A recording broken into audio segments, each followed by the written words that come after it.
Kak Sandi. Nanti kita mulainya jam 1 ya.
Satu, acara ini kan dengan workshop dari Mumkawa Madani, Lembang.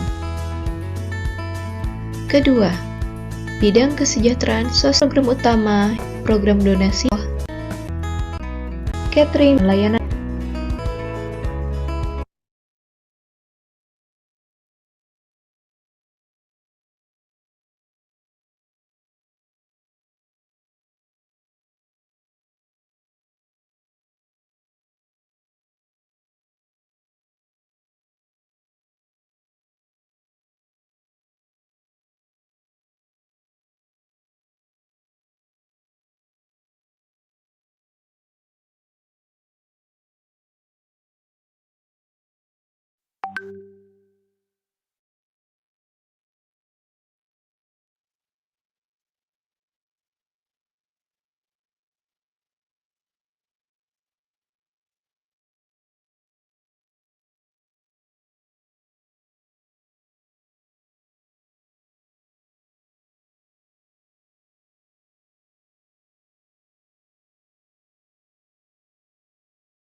Selamat pagi Bapak dan Ibu. Sepertinya kita tunggu 5 menit ya untuk menunggu peserta lainnya. Kita tunggu dulu ya peserta lainnya ya.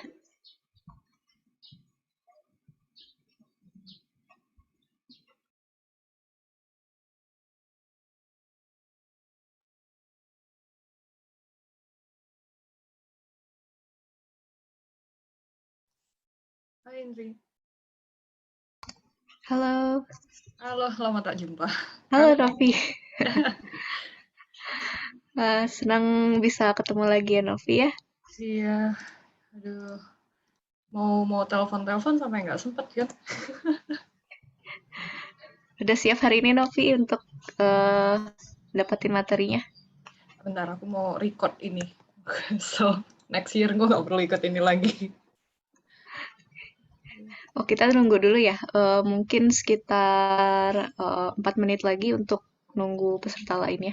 Sure, no problem. Sip.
Baik, kira-kira kita sudah menunggu 5 menit ya.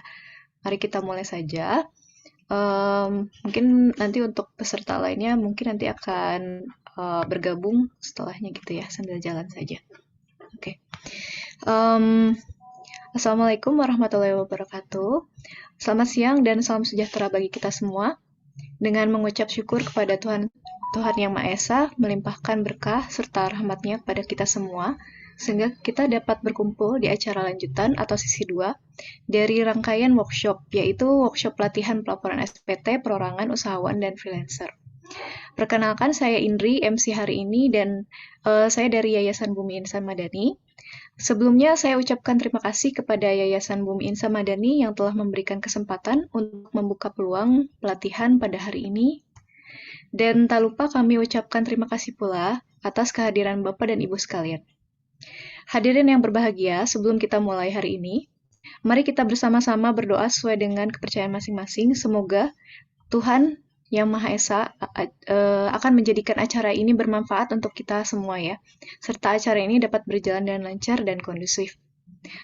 Oke, saya beri aba-aba, berdoa, mulai.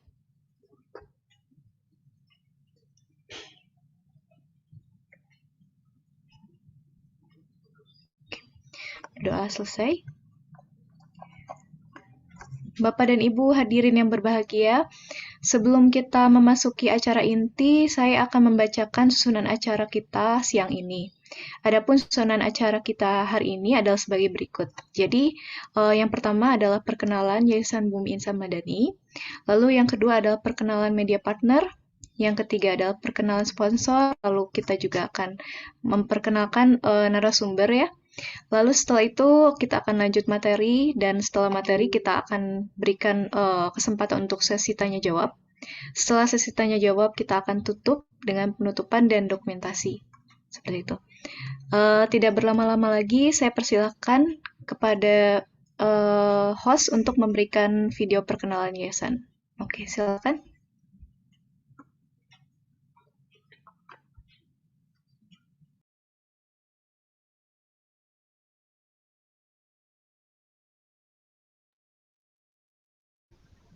Assalamualaikum warahmatullahi wabarakatuh. Acara ini diselenggarakan oleh Yayasan Bumi Insan Madani. Dan aku tidak menciptakan jin dan manusia, melainkan supaya mereka mengabdi kepadaku. Aku tidak menghendaki rezeki sedikit pun dari mereka, dan aku tidak menghendaki supaya mereka memberiku makan. Sesungguhnya Allah, Dialah Maha Pemberi rezeki, yang mempunyai kekuatan lagi sangat kokoh. Visi kami mewujudkan umat Islam Indonesia Madani. Misi kami mengelola JIS dan dana bantuan lainnya, melaksanakan syiar Islam, mendirikan dan mengelola pendidikan formal, non-formal, dan informal, serta mengembangkan dan membina ekonomi umat Islam. Kami memiliki 3 bidang utama. Pertama, bidang pendidikan dan dakwah, yang direalisasikan dengan workshop dan webinar berbasis daring. Kami juga membuka wakaf untuk membangun agro pesantren Insan Madani yang berlokasi di Jayagiri, Lembang. Kedua, bidang kesejahteraan sosial. 3 program utama yaitu program donasi bantuan bencana alam, penyaluran zakat infak sodakoh, program eventual, dan program bantuan untuk anak yatim tahfiz Quran. Kami menerima penyaluran zakat, infak, dan sodakoh. Penyaluran bisa dialokasikan ke QR IAS kami untuk semua e-wallet terkait. Juga dapat ditransfer ke nomor rekening Yayasan Bumi Insan Madani. Ketiga, bidang usaha syariah. 3 fokus program kami, yaitu pengembangan usaha baru, pengawasan usaha, serta penguatan kompetensi mitra usaha. Mitra usaha kami sudah banyak tersebar, mulai dari pengembangan larva BSF, ketahanan pangan mandiri, warung beras Alfa, peternakan telur bebek, pemotongan ayam, penjualan domba kurban, catering dan produksi nugget, produksi hand sanitizer, dan toko serba ada dengan layanan antar ke rumah-rumah.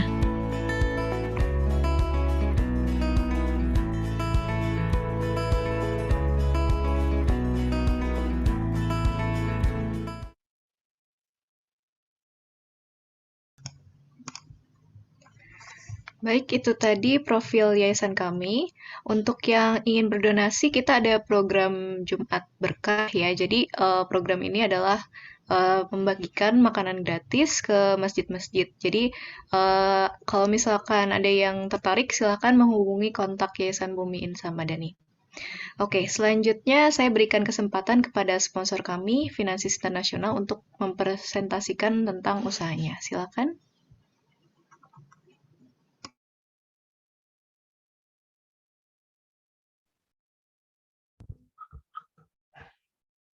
Baik, terima kasih. Assalamualaikum warahmatullahi wabarakatuh. Puji serta syukur ya kita panjatkan kepada Allah, termasuk juga atas nikmatnya keberjalanan dari acara ini. Jadi kami dari Finansis Internasional, salah satu sponsor dari acara ini, ingin menyampaikan company profile dari kami. Jadi Finansis Internasional itu adalah sebuah jasa keuangan ya, baik dari segi pembukuan termasuk juga perpajakan. Jadi kami sudah pengalaman kami sudah 5 tahun lebih ya.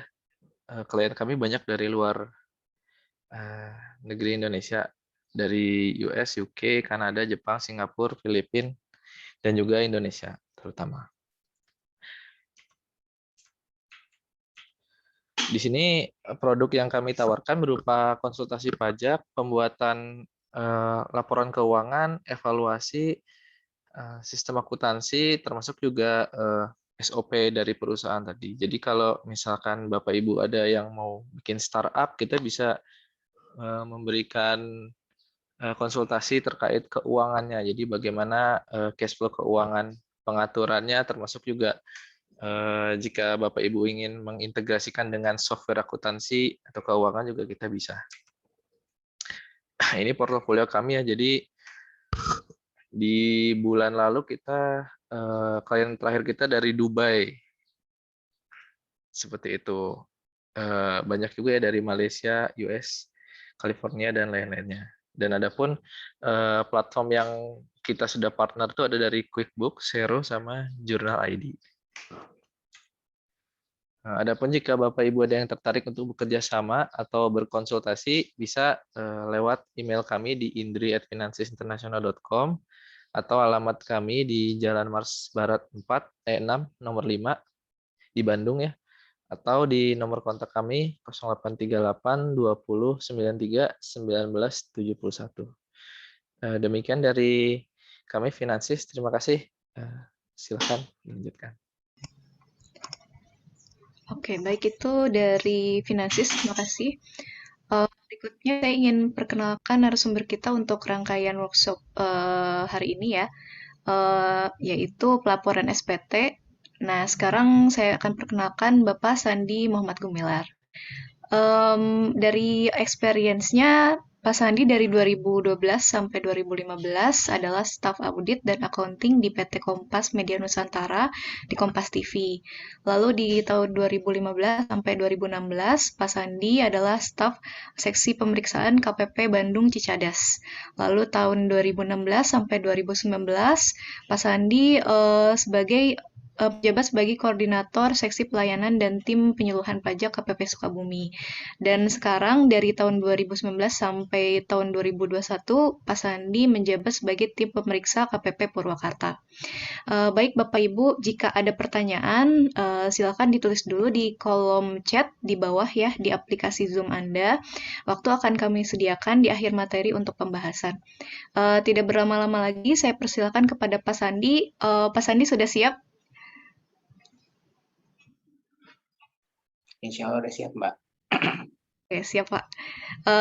Baik, kalau begitu kita mulai saja materinya ya Pak. Silakan Pak.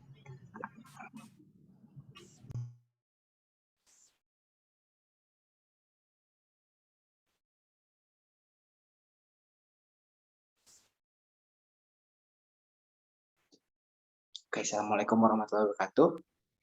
Waalaikumsalam warahmatullahi wabarakatuh. Selamat siang Bapak Ibu semuanya. Apa kabar? Sehat semuanya? Siang Pak, sehat sepertinya Sudah semuanya. makan siang dan sholat Bapak Ibu semuanya? Sepertinya sudah ya. Sudah, Pak. Tidak bosannya bertemu dengan saya lagi. Oke, pada kesempatan kali ini saya akan coba melanjutkan materi yang kemarin ya, Bapak Ibu semuanya. Kalau kemarin kan kita pembahasannya tentang bagaimana pelaporan SPT tahunan untuk PPh OPEK karyawan, jadi yang menggunakan e-filing untuk formulir 1770SS dan 1770S. Nah, pada kesempatan kali ini kita ganti tema ya. Jadi sekarang untuk pelaporan SPT tahunan PPh OPEK melalui e-form untuk formulir 1770. Jadi ini biasanya digunakan untuk wajib pajak UMKM ataupun misalkan freelance. Kayak gitu Bapak Ibu semuanya ya. Baik, untuk mempersingkat waktu kita mulai aja ya. Seperti biasa ya, pengenalan dulu. Jadi kita refresh kembali materi yang kemarin. Jadi SPT tahunan atau surat pemberitahuan ialah formulir yang digunakan wajib pajak untuk melaporkan penghitungan dan atau pembayaran PPh, objek pajak PPh ataupun bukan objek pajak PPh, serta pelaporan harta dan kewajiban dari wajib pajak. Nah, mengapa kita wajib melaporkan SPT tahunan? Jadi Bapak Ibu semua, kewajiban semua wajib pajak yang sudah memiliki NPWP, pertama ialah, jadi bagi yang sudah memenuhi syarat objektif dan subjektif, itu bisa mendaftarkan diri untuk memperoleh NPWP. Setelah punya NPWP, maka punya kewajiban untuk menghitung pajak yang harus dibayar dan sesuai dengan kegiatan usaha wajib pajak sendiri. Kemudian, membayar pajak yang sudah dihitung tadi ke kas negara, baik melalui kantor pos ataupun bank persepsi, ataupun pajak yang sudah dibayarkan atau dipotong oleh pihak-pihak lain. Kemudian, yang terakhir adalah kewajiban untuk melaporkan seluruh kegiatan usaha dalam bentuk surat pemberitahuan, baik masa ataupun tahunan, sesuai dengan kondisi yang sebenarnya. Nah, jadi untuk orang pribadi sendiri, kemarin sudah saya jelaskan ya, formulir untuk pelaporan SPT tahunan ada 3.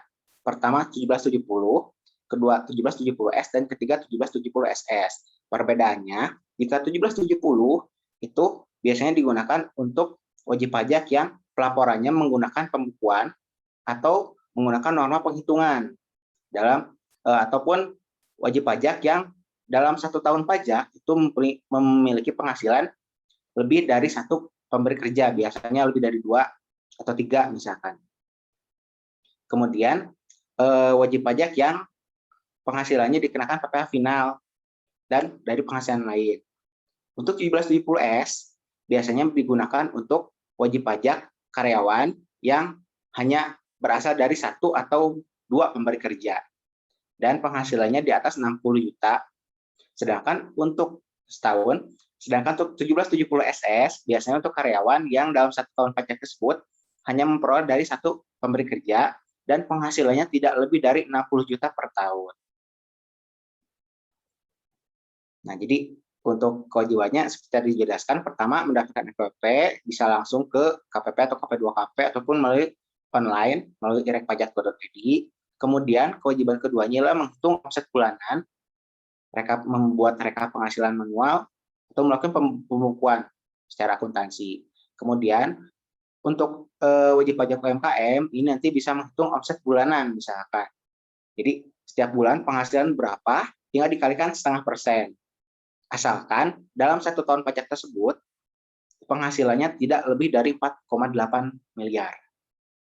Nah, pembayarannya bisa pertama membuat kode billing dulu. Membuat kode billingnya bisa di web DJP online pajak.id atau bisa juga ke bank pembayarannya, di ATM juga bisa, atau melalui internet banking dan kanal-kanal lainnya. Kemudian yang terakhir kewajibannya untuk pelaporan SPT tahunan. Jadi yang sudah pajak yang sudah dibayarkan tersebut nanti tinggal dilaporkan, baik melalui SPT tahunan, datang langsung ke KPP misalkan, atau dikirim via pos yang tercatat ekspedisi, dan melalui online seperti e-filing ataupun e-form. Nah, untuk formulir SPT tahunan sendiri, jadi bisa formulirnya Bapak Ibu semuanya bisa mengunduh di web pajak.go.id ataupun bisa datang ke KPP atau KP2KP terdekat, dan bisa juga biasanya kadang beberapa KP suka mengadakan mobil pajak keliling misalkan. Jadi untuk formulir manual bisa minta di sana misalkan ya Bapak Ibu semuanya ya. Cukup jelas? Jelas Pak. Kalau yang lain gimana? Kira-kira ada yang Apa saya terlalu cepat atau gimana? Pak, itu tadi kan kalau usaha ya. Nah, kalau misalnya yang tadi yang freelance tadi maksudnya? Nah, freelance juga nanti bisa termasuk di sini. Jadi untuk formulir 270 ini nanti kan bisa digunakan untuk wajib pajaknya beda-beda. Bisa untuk karyawannya misalkan apa? Misalkan yang memiliki penghasilannya lebih dari 2 pemberi kerja, atau misalkan karyawan tapi dia juga punya penghasilan lain, misalkan ada usaha lain.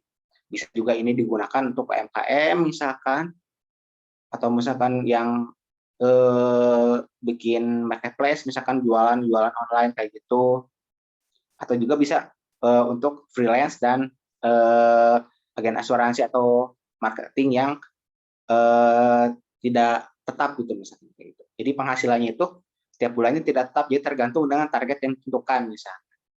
Seperti itu. Jadi nanti paling dijelaskan ya sambil pengisiannya ya. Nah, untuk penyampaian SPT tahunan dapat juga dilakukan melalui bisa datang langsung ke KPP atau KP2KP terdekat, bisa lewat online seperti lewat e-filing ataupun e-form. Kemudian bisa juga dikirimkan via kantor pos ataupun melalui jasa ekspedisi lain, misalkan asal tercatat jasa ekspedisinya. Jadi yang tidak boleh itu pengiriman, kadang misalkan kemarin sempat heboh juga pengiriman SPT tahunan misalkan lewat kurir Gojek atau Grab kayak gitu. Nah, itu kan karena tidak ada bukti tercatatnya, itu biasanya dianggap tidak dilaporkan. Jadi biasanya sama pihak kantor pajak supaya dikembalikan lagi ke yang bersangkutan. Kemudian dengan penyedia aplikasi perpajakan lain, pihak ketiganya. Nah, untuk pengisian formulir 1770 ini, jadi yang wajib dilampirkan atau diisi, yang pertama ialah bukti potong PPh, jika ada. Jadi misalkan untuk freelance, misalkan jika misalkan mereka pada setiap mendapat pekerjaan itu mendapatkan bukti potong, itu nanti bisa dilaporkan, diinputkan bukti potongnya. Jadi pajak sudah dibayarkan dari pihak yang perusahaannya itu berapa, misalkan dilaporkan. Bukti potongnya berarti Pak, itu bukan PPh 21 ya? Sama PPh 21 juga misalkan. Tergantung misalkan. Kan ada juga yang kayak agen asuransi misalkan. Jadi PPh 21-nya cuma yang per sekali misalkan. Jadi kalau yang kemarin kan 1721 itu rekap setahun. Nah, ada formulir 1721 lampiran 1 itu untuk yang per bulan atau per sekali transaksi kayak gitu. Jadi misalkan kayak agen asuransi. Nah, itu kan agen asuransi kan penghasilan tiap bulannya berbeda kan. Jadi tidak tetap misalkan, tergantung mereka pada bulan tersebut dapat berapa klien atau gimana misalkan. Itu kan setiap bulannya dari pihak perusahaan asuransinya kan memberikan pembayaran. Nah, tapi penghasilannya itu di formulir 1721 lampiran 1. Oke. Seperti itu. Jadi kalau yang kemarin kita bahas itu formulir 1721 A1 A2 itu untuk yang sudah direkap setahun. Ini yang per bulan. Biasanya kalau khusus freelance dan agen-agen asuransi atau misalkan kayak marketing, yang pokoknya yang penghasilan tiap bulannya itu berbeda-beda tergantung target yang ditentukan misalkan, atau tergantung bagaimana mereka pencapaiannya masing-masing. Jadi bukan karyawan kontrak, misalkan kan ada juga kayak karyawan kontrak, tapi dalam 1 tahun penghasilannya kan tetap misalkan. Nah itu berbeda misalkan. Oke.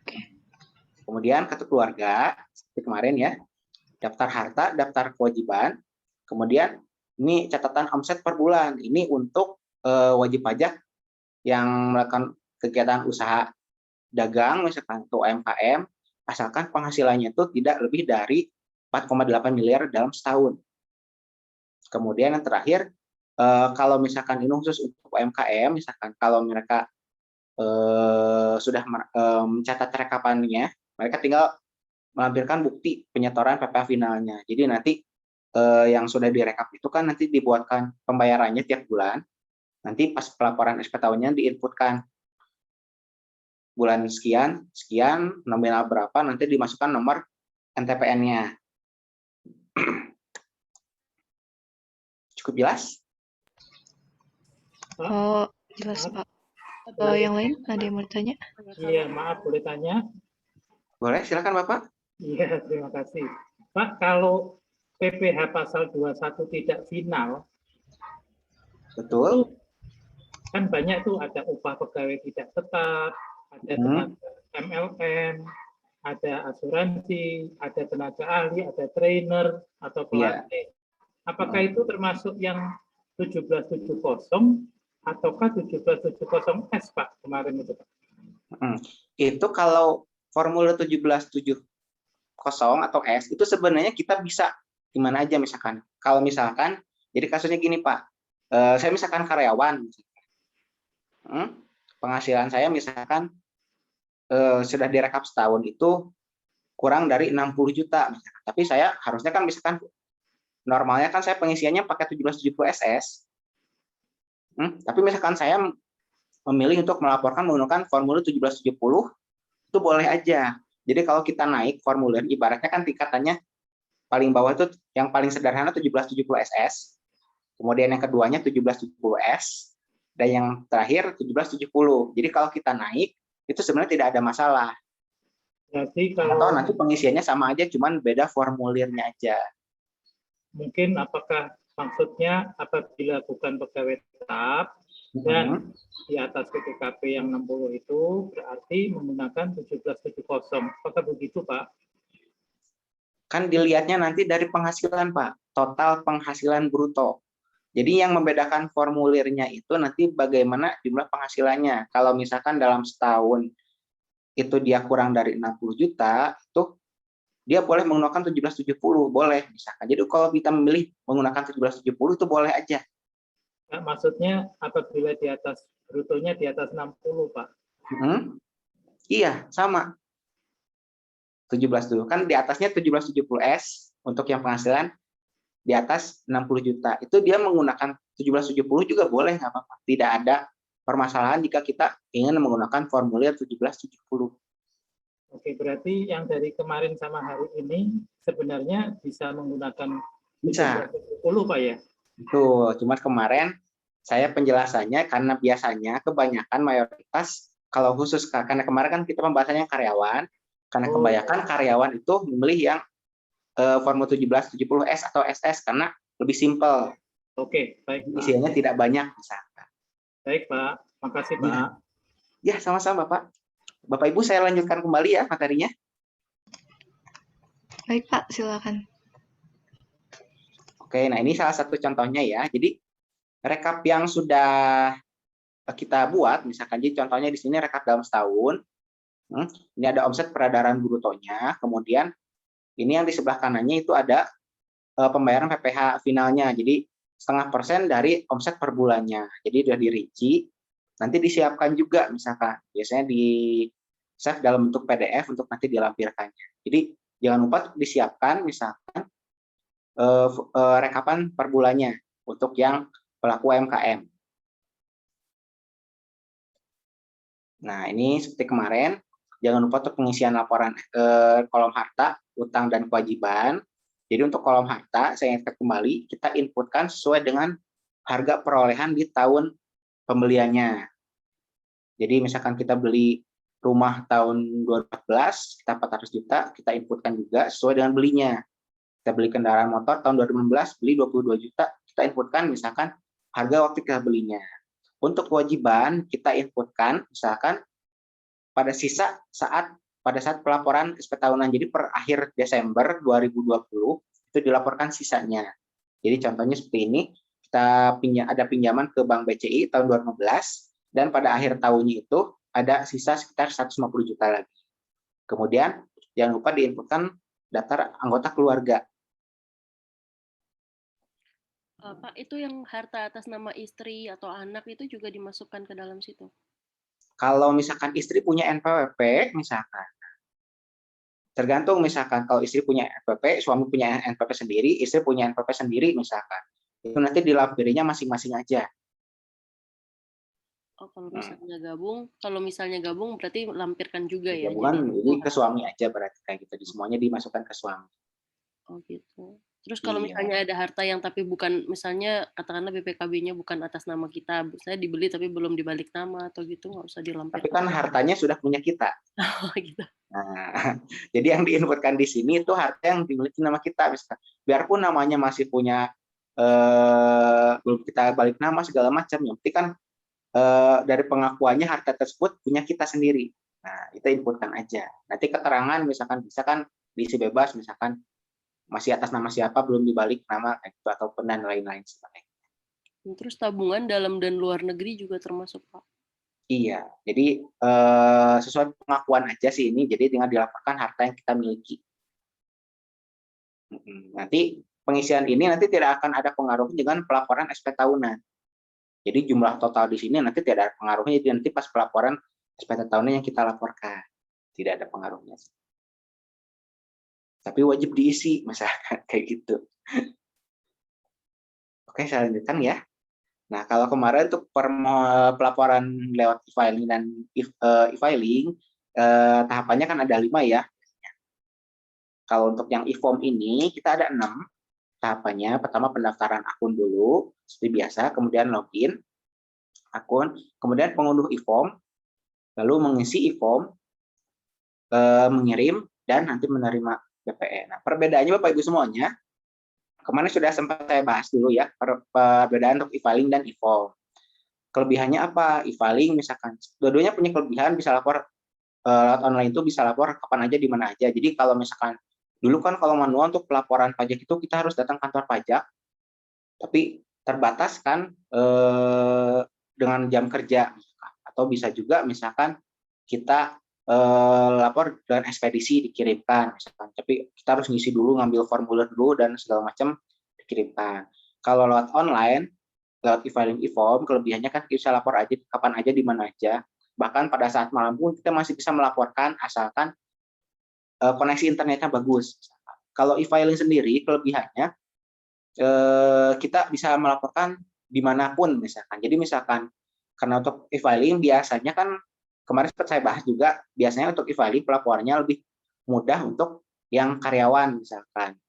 Jadi kayak kemarin makanya menggunakan formulir SS dan S. Karena itu kan pas pengisiannya sekali duduk, ibaratnya sekali duduk buka aplikasi, langsung diisi, kirim, selesai misalkan. Jadi sekali duduk langsung.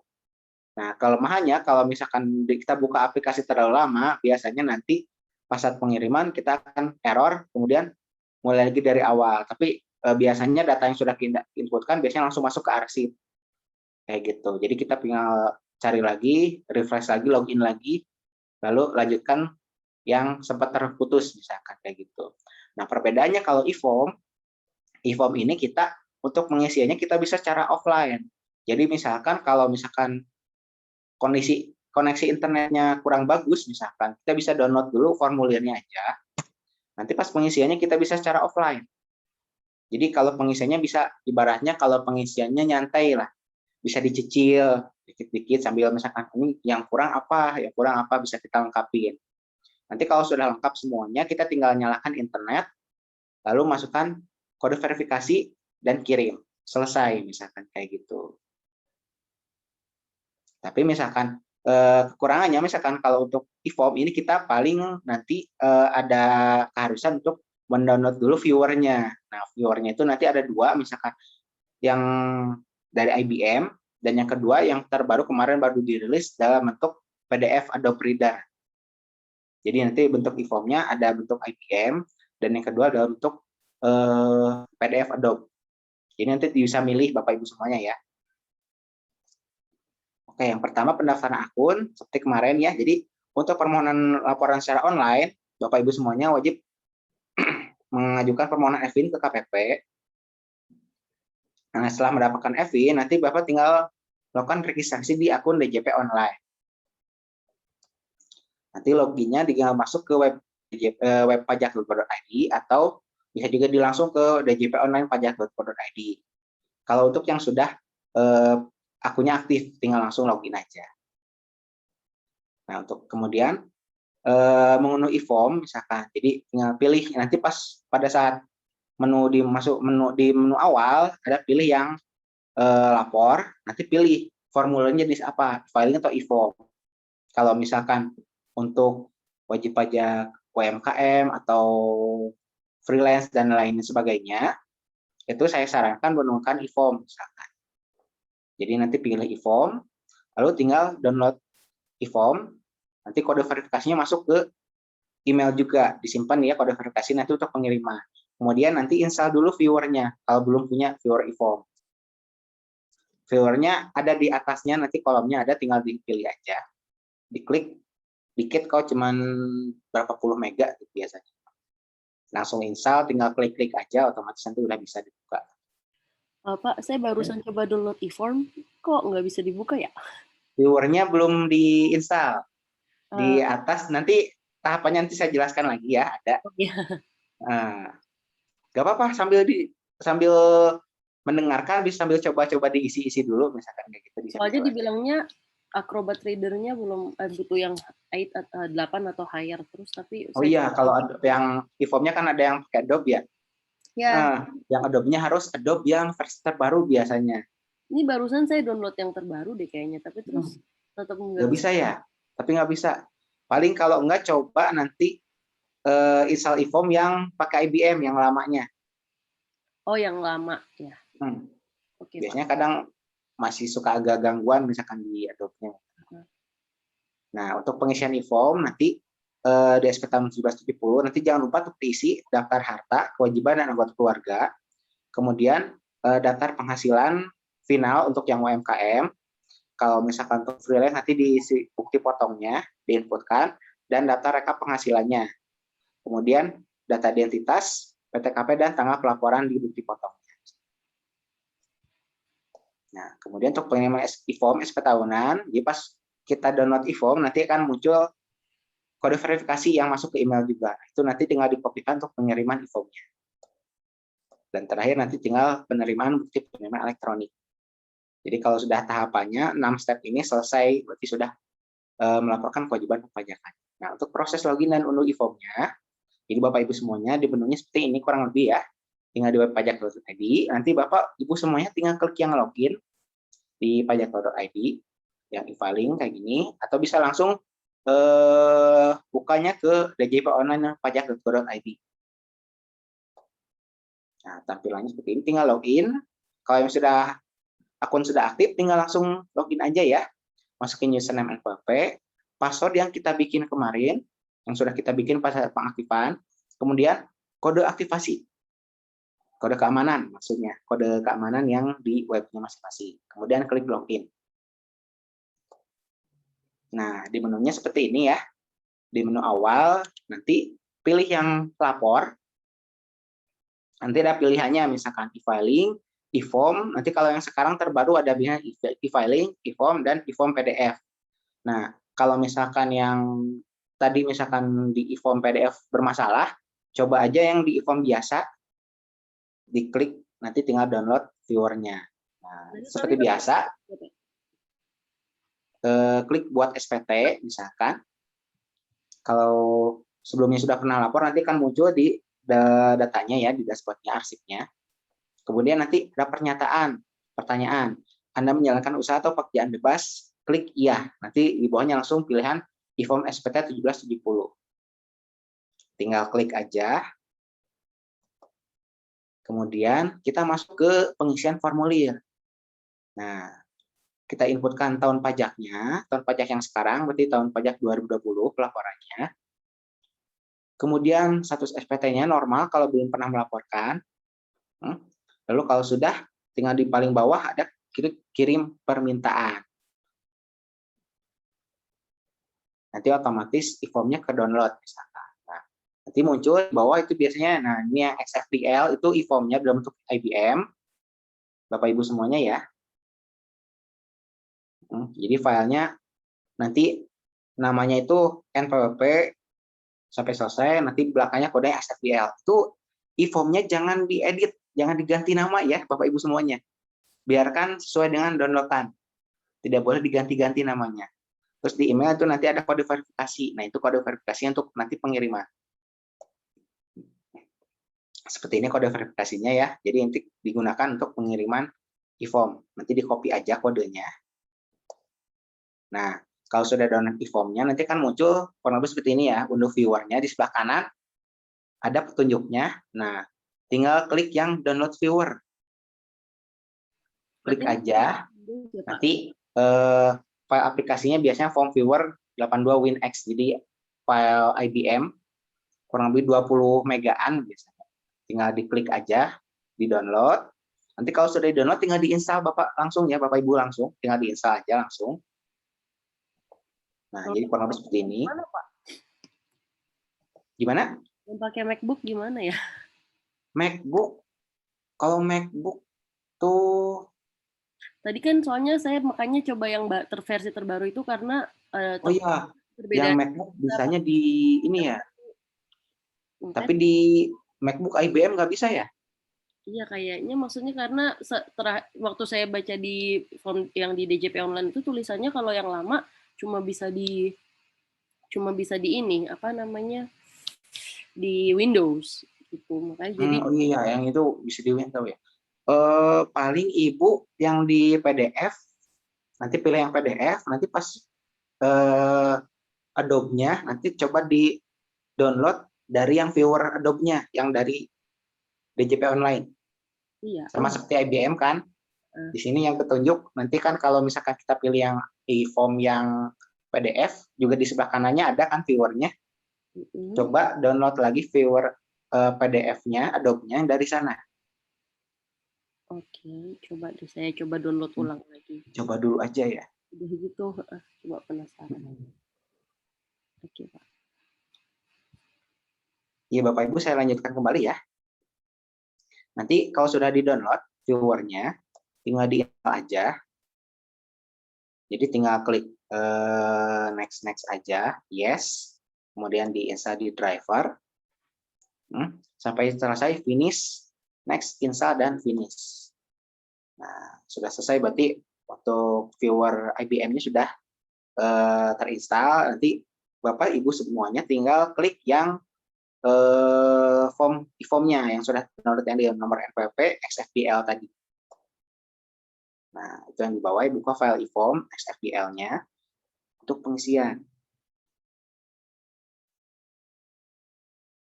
Nah, ini muncul di menu awal ya. Jadi kalau untuk e-form pengisiannya kita dari belakang ya, Bapak Ibu semuanya. Jadi langsung masuk pertama itu langsung daftar harta. Kita inputkan dulu misalkan daftar harta yang dimiliki. Tinggal sama, pencatatnya tinggal tambah, dimasukkan misalkan datanya sesuai dengan harga perolehan. Kalau sudah selesai, nanti di bawahnya itu ada yang daftar form kewajiban, nanti diinputkan juga ya Bapak Ibu semuanya. Kalau kewajiban nanti diinputkan sesuai dengan nilai sisa kewajiban pada akhir tahun. Dan terakhir diinputkan bagian susunan anggota keluarga. Kita inputkan nama istri, anak, yang satu keluarga, diinputkan semuanya, nick-nya dilengkapi dan keterangannya.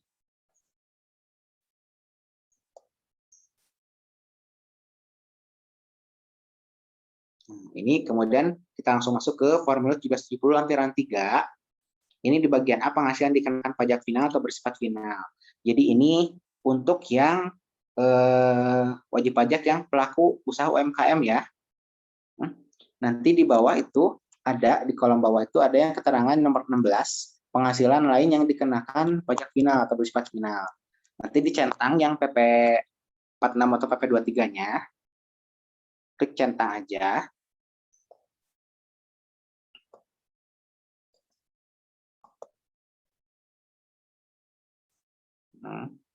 Lalu klik kotak biru yang bertuliskan PP 46 23-nya.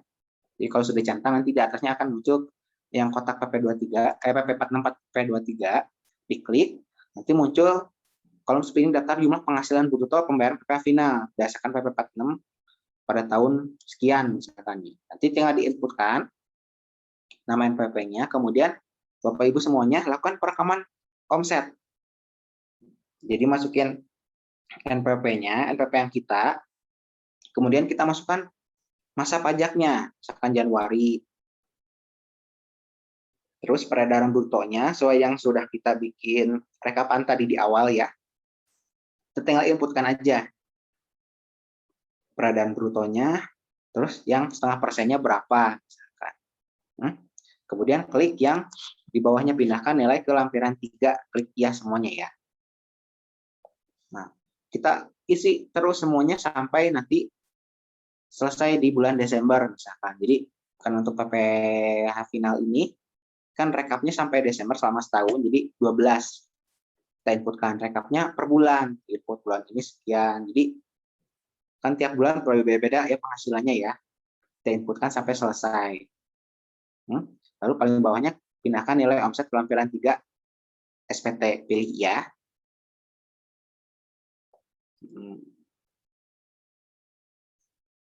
Nah, nanti kalau sudah diisi, nanti sudah terisi, kemudian ke tahap berikutnya, kita masuk ke formulir 1770 lampiran 2. Nah, untuk yang UMKM, misalkan kalau misalkan tidak ada bukti potong, daftar pemotongan bagian A, jika tidak ada bukti potong dari pihak lain, nanti tinggal dikosongkan.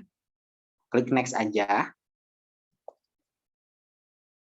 Kemudian nanti di lampiran 1 ada kan keterangannya misalkan, kemudian penghasilan dari pekerjaan bebas misalkan.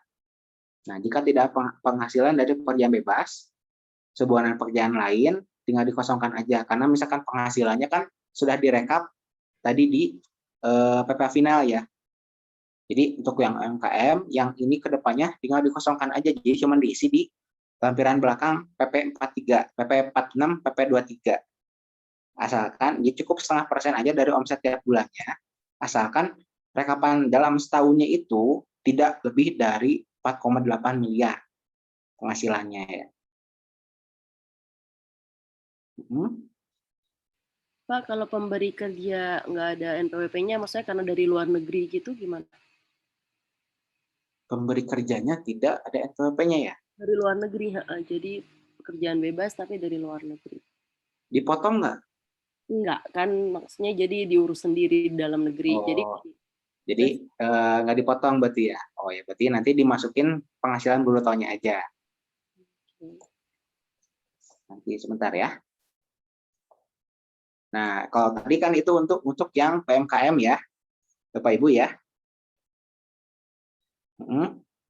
Jadi kalau untuk yang pekerjaan bebas, freelance dan segala macamnya, agen asuransi dan lain-lain, nanti pas di lampiran 2 diinputkan bukti potong yang sudah kita dapat. Jadi kita dapat bukti potong misalkan dapat proyek apa misalkan, atau misalkan agen asuransi tiap bulannya kita dapat penghasilan bukti potong 1721 lampiran 1-nya. Kita inputkan misalkan. Sama seperti kemarin yang e-filing 1770 S dan SS, kita inputkan dulu misalkan bukti potong, nomornya, tanggal, jenis pajaknya, dan jumlah yang dipotongnya berapa. Itu kan semuanya yang kita dapat. Kemudian, nah di bagian B misalkan, nanti di bawahnya itu ada yang pekerjaan bebas. Jadi bagian B itu kan ada dagang, terus bawahnya apa ya. Nanti kalau nomor 4 atau 5 saya lupa ya, ada keterangan pekerjaan bebas. Nah, kalau tadi kan misalkan UMKM, kita ngerekapnya itu kan dimasukkannya di bukti potong tadi di bukti potong di PP23 ya. Kalau yang khusus pelaku UMKM. Kalau yang untuk pekerjaan bebas misalkan, itu nanti direkapannya dimasukkan di sini di bagian B. Jadi total penghasilan yang kita dapatkan kita masukin dulu semuanya di sini. Di peredaran usahanya berapa misalkan. Kemudian untuk normanya, kalau untuk freelance dan lain-lain itu biasanya normanya 50%, jadi cuma diakuin setengahnya dari total penghasilan. Normanya nanti tulis 50%, jadi nanti penghasilan netonya itu setengah dari peredaran usaha.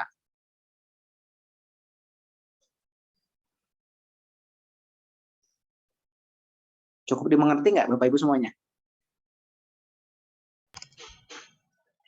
Pak, ngerti Pak. Atau yang lainnya ada lagi nggak?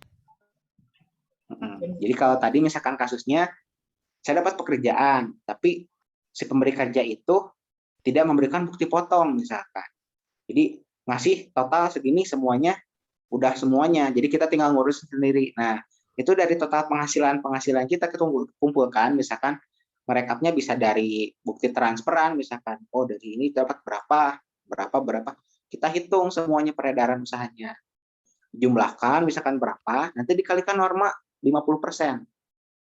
Jadi dasar pengenaan pajak yang kita laporkan itu setengah dari total penghasilan yang kita terima. Pak, mau nanya Pak. Ya. Kan kalau di sini pekerja bebas itu total penghasilan setahun dikali 50% ya Pak ya? Iya. Berarti kalau pekerja bebas itu tidak perlu melaporkan setiap bulan, tapi nanti di akhir tahun aja gitu Pak? Iya, kalau pekerjaan bebas itu di akhir tahun aja sekalian. Bedanya dengan UMKM tadi apa misalkan. UMKM pun nanti sebenarnya bisa menggunakan norma misalkan pilihannya. Jadi ada kebebasan misalkan UMKM juga. Tadi misalkan saya juga UMKM sebenarnya usaha, tapi saya nggak mau bayar PPh final misalkan. Nanti saya mau pakainya pakai norma misalkan. Jadi nanti tinggal pilih bagian B, pilih yang dagang. Dagang rekapan setahun berapa dikalikan norma. Sama, nanti perhitungan. Jadi nanti perhitungannya kita pakai tarif pasal 17.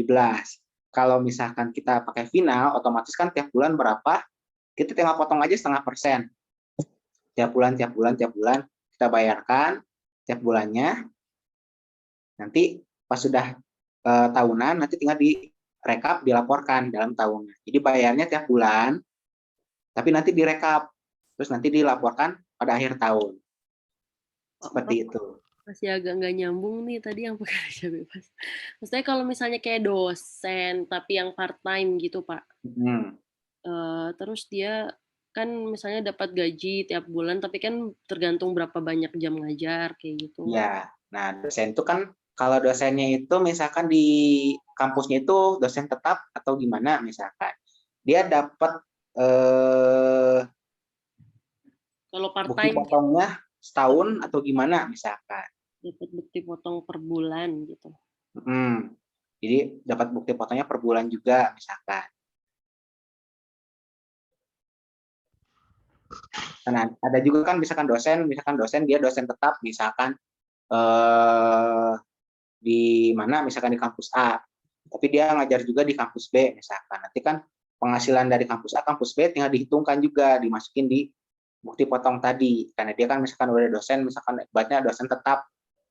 Misalkan di dosen ini dia tetap misalkan, tapi di dosen satu lagi misalkan di kampus B dia nggak tetap gitu, tapi nanti dimasukin juga di penghasilan di sini. Tinggal dimasukkan bukti potongnya. 50% ini Pak, maksudnya dikali 50%-nya ini pas dalam keadaan apa? Kondisi? Iya. Yang maksudnya ini kan pekerjaan bebas total penghasilan setahun dikali 50% ini maksudnya gimana? Yang dikali 50% itu tadi. 50%. Kan kalau ini kan untuk tadi yang freelance tadi, kayak agen asuransi kayak gitu kan. Kalau dosen misalkan kayak tadi dosen tetap, misalkan kayak dosennya, itu kan dia karyawan ibaratnya. Tapi dia ada pekerjaan di tempat lain misalkan. Itu bisa misalkan dimasukkan di formulir 1770S asalkan penghasilannya dia tidak lebih dari 2 pemberi kerja misalkan. Itu bisa pakai formulir 1770S atau bisa juga pakai 1770. Jadi kalau misalkan dosen tetap misalkan kayak gitu atau kontrak misalkan, tinggal dimasukin aja di bukti potongnya. Oh, 50% ini norma itu ya, Pak? Kalau norma ini kan khusus untuk yang pekerja bebas. Cuman mungkin Pak, dia nggak tetap misalkan. Kalau misalkan kayak dosen tadi kan misalkan dia udah tetap penghasilan tiap bulan tetap dipotong sekian. Udah rekapannya langsung totalan. Berarti ibarat total penghasilannya dia segini. Kalau misalkan untuk freelance ini kan dia tidak tetap, misalkan kayak gitu. Misalkan berarti kalau misalkan jadi saya sebagai dosen di luar negeri. Nah, itu bisa aja dianggapnya sebagai freelancer ya nggak sih, Pak? Maksudnya bisa dianggap seperti itu nggak sih, Pak? Dosen di luar negeri misalkan ya. Jadi misalkan kayak kali ini doang misalkan kayak gitu ibu ya? Tadi gitu. Jadi kayak saya dapat kerjaan berupa dari seminar, nah dapat bukti potong nggak misalkan? Bukti potong. Biasanya kan kalau misalkan kayak dosen kita dapat panggilan misalkan buat ngisi acara, terus dia dapat bukti potong dalam bentuk honorarium atau apa misalkan. Itu nanti kan kalau honorarium nanti biasanya berupa sudah pembayaran PPh final, jadi tinggal dimasukin aja. Tapi kalau nggak ada bukti potong, ya bisa dianggap freelance berarti gitu ya? Nanti untuk penghitungan untuk yang dosen ada sebenarnya. Saya lanjutkan dulu aja ya. Boleh Pak. Nah, jadi nanti tinggal diisi aja, misalkan penghasilan pekerjaan bebasnya. Jadi total peredaran usaha dikalikan norma 0,5%. Norma 50%, nanti masuk penghasilan netonya. Nah, terus ke induknya di lembar awal, nanti kalau yang UMKM kan nanti biasanya kosong, karena yang tadi kolom-kolom sebelumnya kan tidak diisi, jadi cuma diisi yang penghasilan finalnya. Nanti tinggal dimasukin PTKP sesuai dengan kenyataan kita, misalkan statusnya kita apa, misalkan kawin, misalkan tanggungan berapa, tanggungan 1 misalkan, berarti kurang lebih 63 juta dimasukin. Nanti kalau yang UMKM biasanya di induknya nihil, cuma ada PTKP-nya aja, tapi di lampiran belakangnya kita ada rekapan penghasilan di PPh final yang sudah kita laporkan. Kemudian input data identitas, misalkan klik tanggal pelaporan, sudah selesai misalkan, tinggal proses pengiriman. Nah itu nanti untuk UMKM yang tadi rekapan secara setahun, itu nanti di scan atau misalkan kita save dalam bentuk PDF, lalu kita upload, diunggah lampirannya. Kemudian kalau sudah, nanti tinggal proses pengiriman, masukin kode verifikasi. Yang dari email tadi tinggal dikopikan, klik copy misalkan, lalu kirim submit. Kayak gitu. Kalau misalkan yang untuk freelance, nanti di sini akan muncul misalkan total penghasilan lain, misalkan di kolom A, berapa misalkan total penghasilannya sesuai dengan normanya. Nanti dimasukin misalkan total PTKP berapa, jadi nanti dikurangi lagi PTKP berapa. Kemudian total pajak sudah dipotong dari pihak lain, misalkan kalau tidak dapat dipotong. Jadi nanti selisihnya ke bawahnya biasanya berapa nominal kurang bayar pajaknya, tinggal kita bayar di billing pajak. Nah, untuk pengirimannya sama seperti tadi, proses pengirimannya. Kalau sudah diisi, klik OK, submit, nanti akan muncul notifikasi, SPT berhasil, dan silahkan cek. Nanti tanda terima bukti penerimaan elektroniknya akan muncul di email dan di dashboard akun pajak DJP online. Nah, tanda terimanya sama, kurang lebih seperti ini Bapak Ibu semuanya. Nah, kalau misalkan ini untuk freelance biasanya, kalau misalkan nanti pas sudah kita hitung misalkan ya, total rekap penghasilan kita berapa, yang sudah dipotong dari pihak lain berapa, terus kita hitung selisihnya ternyata masih ada selisih kurang bayar misalkan, nanti bisa langsung pengajuan pembayaran pajaknya, misalkan contohnya kurang lebih seperti ini ya. Jadi misalkan kalau anggap ini nanti yang induknya tadi, jadi rekapannya misalkan anggap peredaran usahanya sekian, terus sudah dikurangi PTKP sekian, dan dari pajak yang sudah dipotong pihak lainnya berapa misalkan. Ada kurang lebih misalkan kekurangan sekitar 300 ribuan. Nanti di bawahnya akan muncul notifikasi misalkan. Nanti kalau yang di e-form biasanya tampilannya agak beda sedikit ya, tapi intinya kurang lebih sama sih, nanti diarahinnya dulu ke billing. Nah, tinggal bikin billing dulu.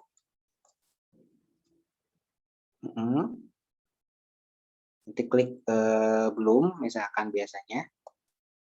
Nah, kita bikin kode billing.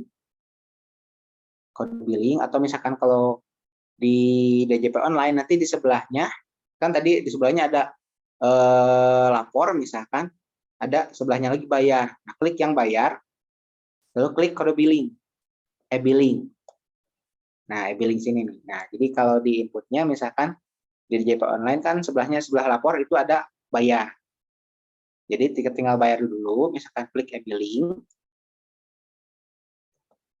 Kita masukin dulu isi SSE-nya.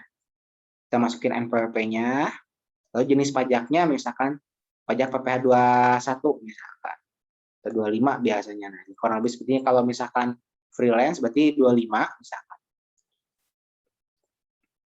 Jadi contohnya pengisiannya ya, jenis PPh pajak 25 misalkan. Kode setorannya kena SP tahunan 200, terus masa pajaknya Januari sampai Desember, dan tahun pajaknya tahun pajak 2020. Tinggal masukin nilai kurang bayarnya tadi misalkan. Kalau sudah, klik simpan. Nanti akan muncul rekam SSC nomor transaksi sekian. Ada info perekaman SSC sudah berhasil. Nah, ini nanti muncul misalkan kode billing untuk menerbitkan ID billingnya. Jadi nanti tinggal klik kode billing. Jadi sudah bikin permohonan kode billing kan, nanti tinggal klik SSE-nya itu untuk jadi kode billing. Nah, kode billing nanti muncul misalkan. Nanti kode billingnya itu nanti pas pembayaran dimasukin. Jangan lupa dimasukin. Jadi pas pembayaran ke bank, ke kantor pos, misalkan biasanya diminta misalkan atau lewat online, lewat internet banking atau ATM juga nanti diminta kode billingnya. Jangan lupa kode billingnya nanti dimasukkan. Jadi kalau kode billing sudah dimasukkan, nanti datanya bakal disesuaikan dengan permohonan SSE tadi misalkan.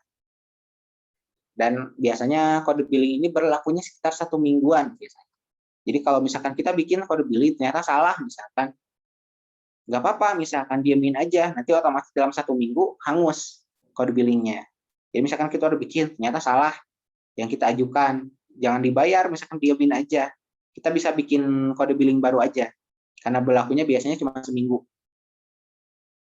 Jadi seminggu itu kode billingnya itu tidak dilaporkan, otomatis nanti hangus. Nah, kalau misalkan cetakan kode billing kurang lebih seperti ini ya. Biasanya nanti kalau yang untuk pembayaran, yang di SSE tadi kita print. Kadang misalkan kalau ke bank atau kantor pos suka diminta misalkan untuk lebih detailnya untuk pembayarannya. Kurang lebih tampilannya seperti ini. Nanti dimasukin kode billingnya.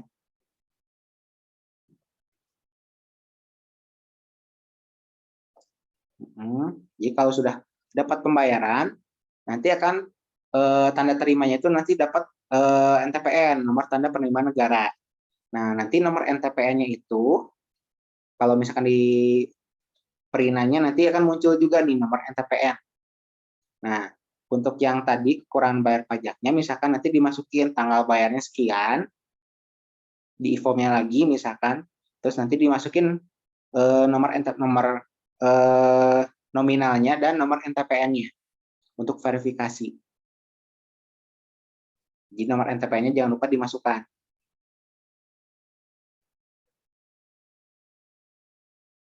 Kalau sudah lengkap, tinggal kirim. Kirim seperti yang tadi awal ya. Yang untuk pengiriman SPT. Jadi SPT-nya udah lengkap, udah dibayar segala macamnya, tinggal kirim. Oke, selesai untuk materinya Bapak Ibu semuanya. Moderator gimana? Baik, Pak. Ada pertanyaan? Lumayan padat ya. Mungkin akan banyak sekali pertanyaan. Saya juga sudah lihat di chat ini ada beberapa pertanyaan. Mari kalau begitu kita mulai saja ya Pak ya pembahasan pertanyaan. Oke. Dari sini ada yang bertanya dari Mbak Dia. Saat ini sedang marak permodalan yang bersifat syariah, baik yang resmi maupun dari mulut ke mulut. Keuntungan yang didapatkan dari permodalan seperti ini dikenakan pajak kategori apa? Lalu skema permodalan pemberian modal, mengumpulkan dana, dan membeli objek yang dibutuhkan pemohon dana. Kemudian dalam jangka waktu yang ditentukan, pemohon dana akan membeli objek tersebut dari penghimpunan pemberi modal dengan harga beli ditambah margin. Margin inilah yang diberikan kepada para pembeli modal. Mungkin maksudnya gimana pajak dari margin tersebut gitu Pak? Margin dari saham berarti ya? Seperti itu sepertinya. Jadi kayak modal permodalan seperti itu. Kalau untuk saham sebenarnya udah ada tarifnya sendiri ya biasanya. Jadi untuk yang kita jual beli saham misalkan atau kayak kalau atau ini maksudnya contohnya kita sebagai margin dari pemilik modal ya. Kalau pemilik modal misalkan keuntungannya itu nanti di SPT tahunan biasanya ada di lampiran yang kayak obligasi dan hibah warisan obligasi, dan ada kalau nggak salah yang apa sih sebutannya, jadi yang tidak jadi dari badan misalkan, jadi kayak keuntungan itu laba, nah, itu tinggal dimasukin aja di sana. Itu biasanya tidak dikenakan sih kalau untuk yang kita misalkan CV misalkan. Itu maksudnya CV atau gimana? Atau Mbak Diah bisa. Ya ada yang CV, ada yang PT gitu Pak. Cuma tapi kalau PT kan sekarang kan banyak tuh Pak yang misalnya kayak developer perumahan syariah yang nggak mau minta dana dari bank kayak gitu, terus akhirnya himpun dana yang semacam kayak gitu sih. Jadi tapi kayak kita nggak ada sangkut pautnya sama si PT, cuma kita lebih kayak jual beli ya hitungannya, karena kan jual beli gitu ya. Kita beli barang, kita beli yang dia butuhkan, nanti dia janji beli ke kita. Karena kan kalau dia belinya nanti kan otomatis harga naik kalau dia dibanding kalau dia dibeli dari sekarang kayak gitu. Jadi properti berarti ya? Ya nggak properti juga sih. Ada yang kayak cuma material, ada yang cuma beras, yang macam-macam. Bahkan kalau namanya pemodalan syariah kan sekarang macam-macam. Kalau properti kan masuknya ke PHTB dan lain-lain biasanya, tanah bangunan. Tapi kalau yang permodalan syariah, objek dengan pemotongan Ya, soalnya kalau yang pemodalan syariah itu biasanya kalau udah ngomongin pajak, abis itu nanti bilangnya pajak itu kan tidak sesuai syariat, kayak gitu-gitu. Jadi kayak Iya. Nah, itu juga ya biasanya kayak gitu.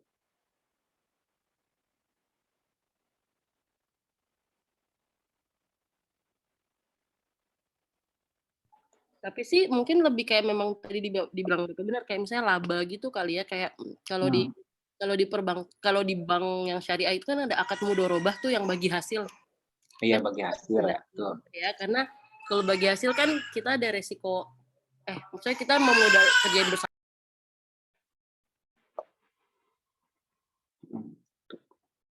Jadi mindset permodalan, pengumpulan dan objek pemotongan. Ya, mungkin bagi hasil gitu ya. Iya, margin modal untuk pajaknya ya. Untuk saat ini sih untuk yang dari kelebihan margin ini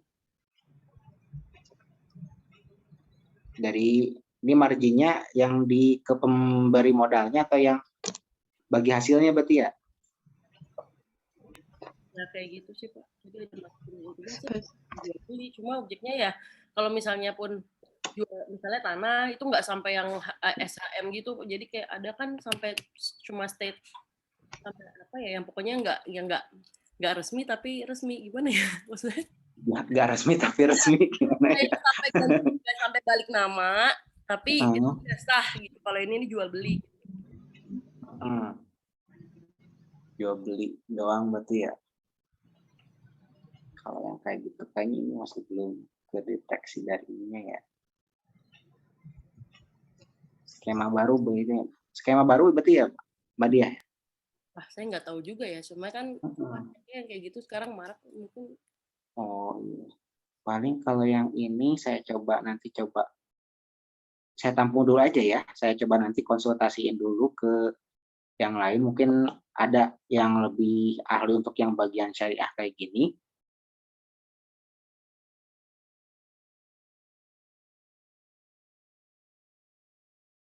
Baik Pak, emang agak-agak tricky gitu ya takutnya. Soalnya kayak gini agak biasa lah ibaratnya, misalkan untuk skemanya kayak gitunya. Mungkin skemanya sudah banyak yang ini ya, bertumpuk-tumpuk dan lebih kompleks gitu. Iya, lebih kompleks gini, jadi ibaratnya masukin ke syariah kayak gitu gimana misalkan. Jadi adanya tadi laba misalkan di margin, bagi hasil dan lain-lain sebagainya ya. Oke. Atau mungkin ditampung dulu gimana Pak? Atau Paling nanti bisa tampung dulu aja ya. Supaya nanti bisa lebih lengkap jawabannya ya Pak ya. Jadi lebih rinci lagi. Ayo, siap. Oke, siap. Nanti di grup bisa ya Pak ya, dijawab di grup. Boleh, nanti di grup ya. Nanti saya Kemudian yang kopikan. berikutnya, Oke. Nanti saya kopikan jawabannya. ya tolong dikopikan yang baik ya. Maksudnya pertanyaannya. Oke, mungkin kita lanjut ke pertanyaan selanjutnya Pak. Ini ada yang tanya, jadi kalau misalkan harga jasa freelancer gitu Pak, itu kan biasanya banyaknya yang tidak termasuk pajak gitu Pak. Jadi pemberi kerjanya tidak membayar pajak jasanya gitu. Nah, kira-kira untuk pajaknya itu seperti apa ya Pak? Apa harus freelancernya yang akhirnya bayar jasa potongan itu atau kayak gimana? Kalau misalkan tidak harusnya ini kalau misalkan dari freelancernya pemberi jasanya itu dia termasuk pemungut juga nggak, misalkan kalau misalkan kayak perusahaan-perusahaan yang berbonafit biasanya itu kan mereka sebagai pemungut juga, misalkan statusnya PKP pemungut juga. Jadi misalkan kayak dulu waktu saya di Kompas misalkan, kan pas ada kegiatan kita kadang nge-hire orang misalkan buat di proyek ini. Nanti kalau sudah kan tinggal dibayarkan, terus kita potong PPh pasal 23 karena jasa kan. Nah, itu nanti jasanya kan diberikan, bukti potongnya diberikan ke yang kita hire untuk nanti bisa dilaporkan sama dia misalkan. Jadi nanti bukti potongnya bisa dilaporkan di laporan SPT tahunan. Kita sudah lapor misalkan dapat jasa sekian misalkan, sudah dipotong sekian kayak gitu. Itu untuk perorangan atau perusahaan sama aja Pak? Perusahaan, perorangan sama misalkan. Jadi harusnya kalau misalkan kita dapat kontrak misalkan, tergantung jenisnya apa, jasa misalkan kayak freelance ini dapat jasa misalkan. Berarti pasal berapa misalkan, kegiatannya apa, misalkan jasa macam-macam lah, misalkan penyewaan, misalkan nyewa apa, atau pembelian apa, itu kan ada, tinggal dikurangin PPh pasal 23-nya, nanti tinggal dilaporkan sama di bukti potong tadi. Karena bukti potong nggak hanya 1721 aja, tapi pasal-pasal lain nggak hanya PPh 21, tapi 23 itu juga bisa dilaporkan pengurangan. Oke, itu bisa jadi pengurang pajaknya ya Pak ya, untuk potong tersebut. Ya, kan kalau untuk pemberi pajak luar negeri berarti PPh 23 juga nggak Pak atau beda lagi? Dari luar negeri itu kan nanti PPh pasal 24 karena kita kan penghasilan dari luar. Berarti PPh pasal 24 itu hampir sama biasanya, nanti tarifnya berapa misalkan. Cuma kalau 24 kan biasanya tergantung tarif dari luar negeri berapa. Misalkan. Kalau di sini ada hitungannya berapa ya kurang lebih. Nanti ada tarifnya sendiri sebenarnya. Jadi kalau ada penghasilan kita berasal dari luar negeri, itu berarti kita kenanya pasal 24. Siap. Itu nentuin kliennya itu luar negeri atau dalam negeri gimana ya Pak? Kalau misalkan kliennya itu meng-hire-nya dari Indonesia gitu Pak?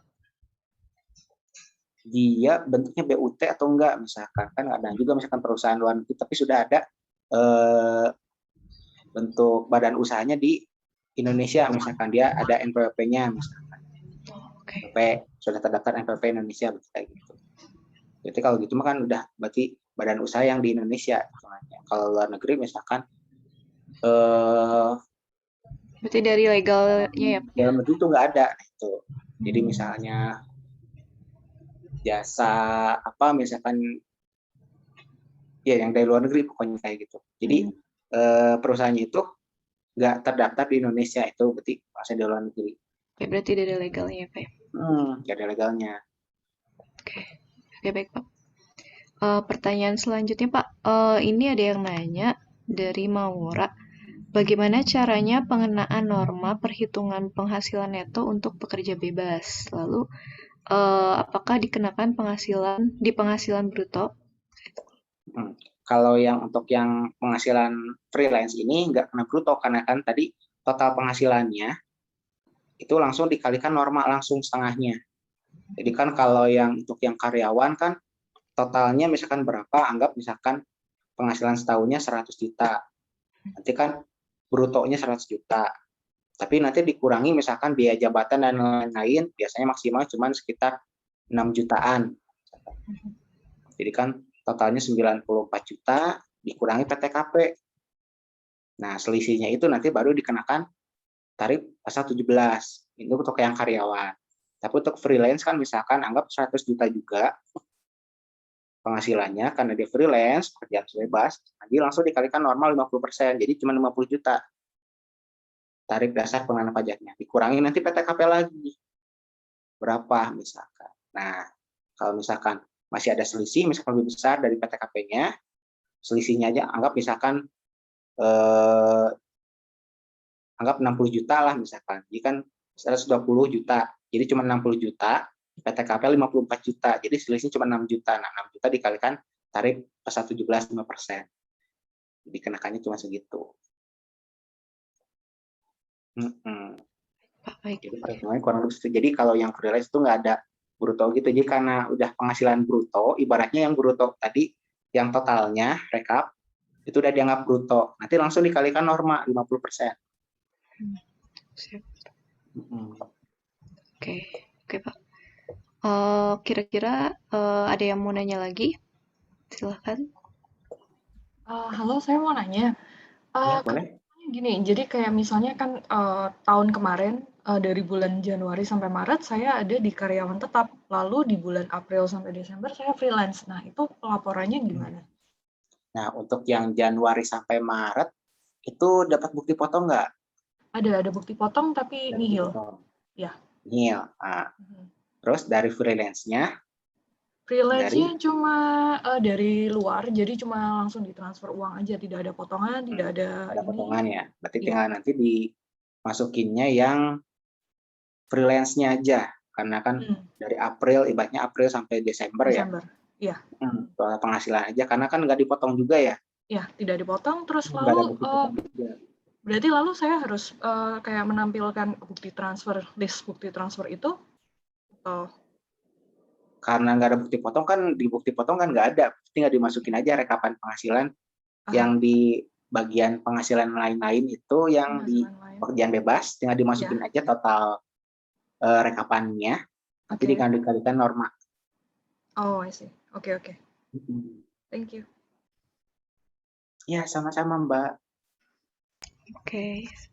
Kira-kira ada yang mau tanya lagi? Silahkan. Ya, boleh bertanya, Pak Indri. Boleh, silakan Bapak. Ya, yang pertama ya terima kasih Pak Sandi dan Bu Indri dan Yayasan Bumi Insan Madani.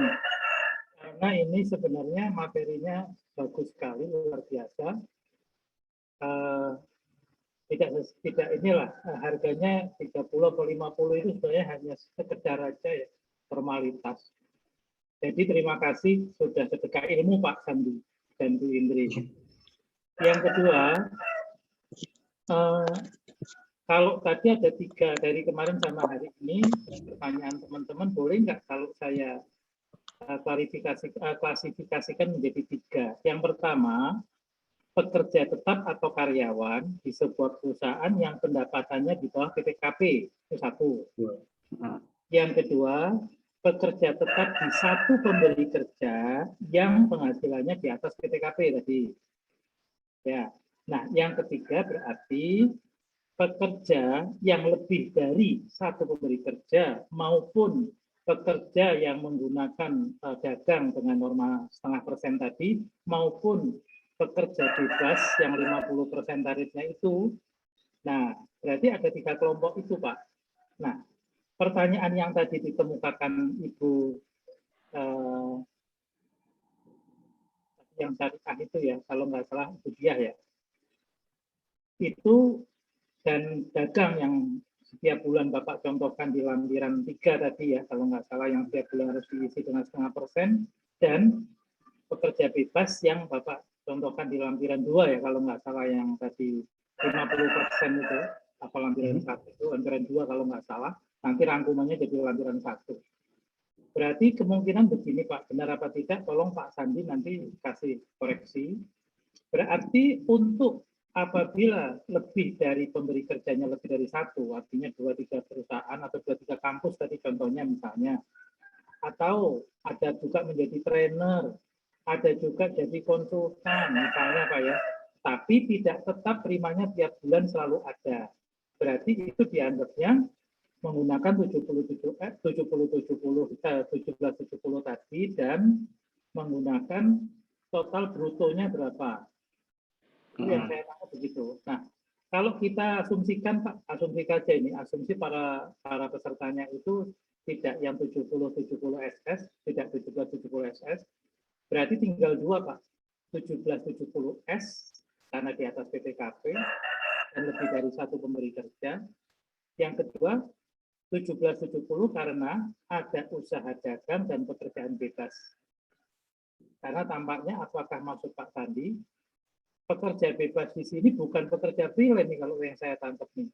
Jadi pekerjaan bebas yang ditangkap di sini tadi, istilah yang digunakan adalah pekerjaan bebas yang kadang dapat, kadang tidak, misalnya gitu. Beda dengan istilah orang bekerja di sebuah perusahaan tapi freelance, bisa ada kerjaan, bisa tidak ada kerjaan. Nah, mohon ada dari 3 yang saya kemukakan itu, pertama klasifikasi dari 3 kelompok itu betul apa tidak. Yang tadi 1770 SS, 1770 S, dan hari ini 1770. Yang kedua, asumsi apabila tinggal semuanya adalah di atas PPKP, ini asumsinya berarti tinggal 2, yaitu pekerja yang mendapat pekerjaan lebih dari satu pemberi kerja, dan perorangan yang ada usaha dagang atau ada usaha pekerjaan bebas, yang tarifnya tadi 0,5% dan 50%. Nah, dengan demikian Pak, berarti mau tidak mau, mendingan pilih 1770 saja Pak untuk pengisian SPT. Di dalamnya nanti tinggal diisi mau yang usaha dagang, atau mau yang pekerja bebas tadi yang tarifnya 50%, maupun karyawan atau orang yang kerjanya lebih dari satu pemberi kerja. Kadang-kadang kan mengisi training kan bisa di beberapa tempat. Apakah begitu? Mohon petunjuk Pak Sandi Pak. Mohon maaf pertanyaannya apabila lama. Iya, nggak apa-apa Bapak. Jadi begini ya, untuk formulir sebenarnya tidak ada patokan, misalkan harus formulir yang mana-mana aja. Jadi setiap wajib pajak, setiap orang itu bebas memilih mengisi formulir, misalkan seperti tadi sudah sempat saya jelaskan, misalkan saya karyawan biasa aja, tapi penghasilan misalkan di bawah 60, tapi saya pengen ngelaporin pakai formulir 1770. Itu tidak ada masalah, misalkan boleh, misalkan kita ngisi. Jadi kita untuk pengisian bebas mau ngisi formulir mana, misalkan 1770, misalkan mau 1770 S atau 1770 SS misalkan. Yang tidak boleh itu kalau kita turun, misalkan kita penghasilannya di atas 60 juta, tapi saya pengen pakai 1770 SS, itu tidak bisa misalkan. Tapi kalau saya mau pakai 1770 itu boleh misalkan. Cuman misalkan kan seperti tadi misalkan kita kasih kebebasan, misalkan mau pakai yang 1770 yang isiannya ibaratnya lebih kompleks, atau yang sudah kita sederhanakan, yang sudah disederhanakan 1770S dan 1770 SS. Tapi misalkan yang S sama SS ini biasanya dikhususkan untuk yang karyawan dari 1 atau maksimal 2 pemberi kerja tadi. Jadi begitu Pak kalau untuk formulir. Jadi sebenarnya tidak ada patokan misalkan harus pakai apa misalkan. Jadi sebenarnya untuk pengisian laporan SPT tahunan pakainya 1770, cuman disederhanakan lagi khusus untuk beberapa kategori seperti karyawan tadi yang hanya dalam satu pemberi kerja atau penghasilannya misalkan kurang dari 60 juta setahun, itu kan lebih baik menggunakan 1770 SS aja. Jadi lebih sederhana. Tapi kalau yang bersangkutan pengen pakai 1770 itu tidak ada masalah juga.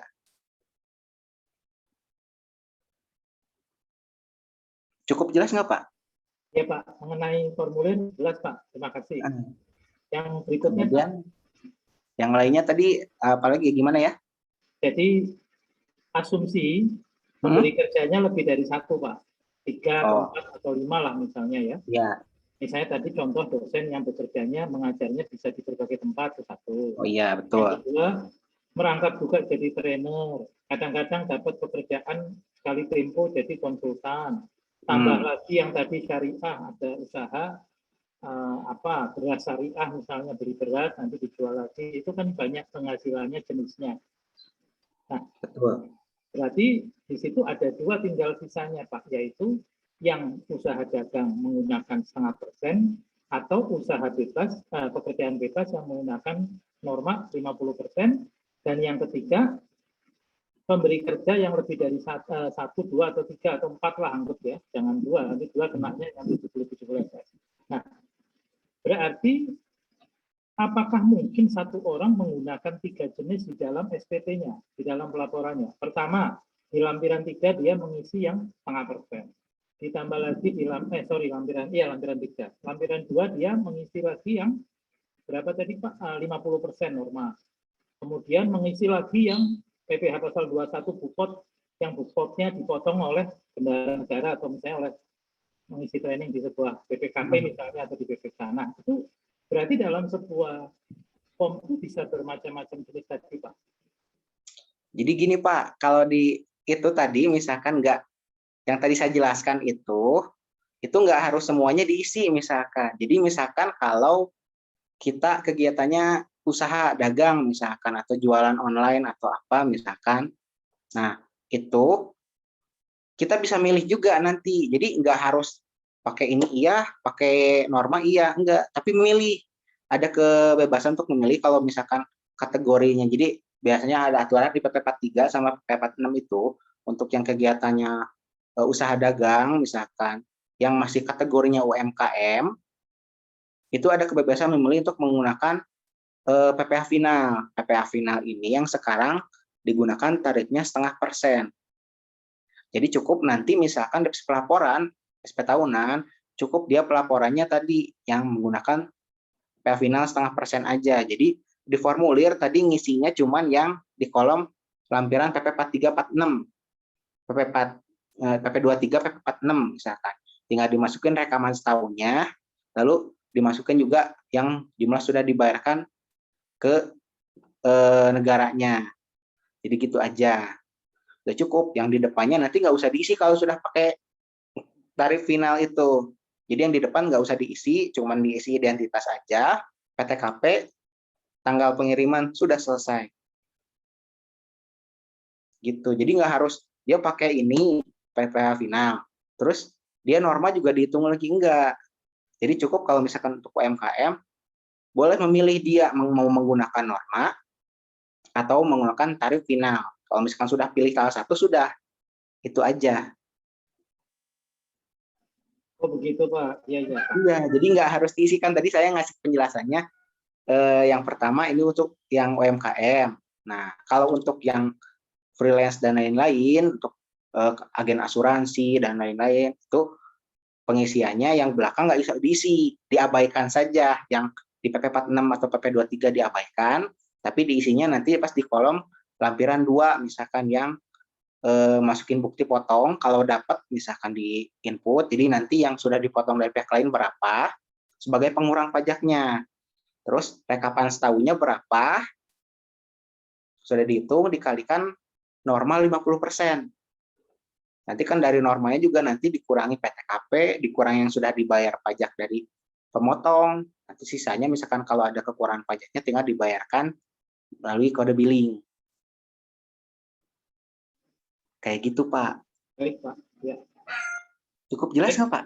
Ya, secara umum sudah jelas Pak. Mungkin kita beri kesempatan teman-teman, barangkali jenis pertanyaan hampir sama. Boleh, silakan. Saya terima kasih kepada Pak Sandi dan Bu Indri juga atas penjelasan Sama-sama ini. Bapak. Terima kasih. Halo Pak.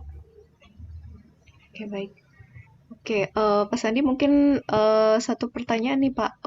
Jadi kalau untuk UMKM itu tarifnya itu dari norma itu dikali 0,5% ya dari habis dikurangi norma itu. Oh enggak, kalau UMKM enggak dikalikan norma misalkan. Jadi kalau untuk UMKM boleh memilih mau menggunakan norma atau menggunakan langsung tarif final. Kalau dia mau menggunakan norma, berarti nanti pas di final nggak usah diisi, tapi nanti ngisinya sama kayak freelance, nanti diisi yang bagian dagang. Dagang total rekapan setahunnya berapa, dikalikan normanya 50% misalkan. Nanti DPP-nya berapa, nanti dikurangi PTKP dan lain-lain. Siap. Jadi nanti dikalikan tarif pasal 17. Tapi kalau misalkan dia memilihnya langsung dengan tarif final, jadi tiap bulan rekapannya omsetnya langsung dikalikan aja 0,5%. 0,5% berapa, bayar, nanti direkap dan dilaporkan.